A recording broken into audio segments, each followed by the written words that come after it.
யோவான் எழுதிய நற்செய்தி அதிகாரம் 14 இறை வசனங்கள் 23 முதல் 29 முடிய. அதற்கு இயேசு பின்வருமாறு கூறினார்: என் மீது அன்பு கொண்டுள்ளவர் நான் சொல்வதை கடைப்பிடிப்பார். என் தந்தையும் அவர் மீது அன்பு கொள்வார். நாங்கள் அவரிடம் வந்து அவருடன் குடிக்கொள்வோம். என் மீது அன்பு கொண்டிராதவர் நான் சொல்வதை கடைப்பிடிப்பதில்லை. நீங்கள் கேட்கும் வார்த்தைகள் என்னுடையவை அல்ல, அவை என்னை அனுப்பிய தந்தையுடையவை. உங்களோடு இருக்கும்போதே இவற்றையெல்லாம் உங்களிடம் சொல்லிவிட்டேன். என் பெயரால் தந்தை அனுப்பப் போகிற தூய ஆவியாராம் துணையாளர் உங்களுக்கு அனைத்தையும் கற்றுத்தருவார். நான் கூறிய அனைத்தையும் உங்களுக்கு நினைவூட்டுவார். அமைதியை உங்களுக்கு விட்டு செல்கிறேன், என் அமைதியையே உங்களுக்கு அளிக்கிறேன். நான் உங்களுக்கு தரும் அமைதி உலகம் தரும் அமைதி போன்றது அல்ல.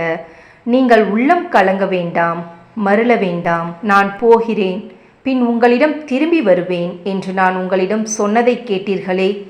நீங்கள் என் மீது அன்பு கொண்டிருந்தால் நான் தந்தையிடம் செல்வது பற்றி மகிழ்ச்சி அடைவீர்கள். ஏனெனில் தந்தை என்னை விட பெரியவர். இவை நிகழும்போது நீங்கள் நம்புமாறு இப்போதே இவை நிகழும் முன்பே சொல்லிவிட்டேன். இது கிறிஸ்துவின் நற்செய்தி. கிறிஸ்துவே உமக்கு புகழ்.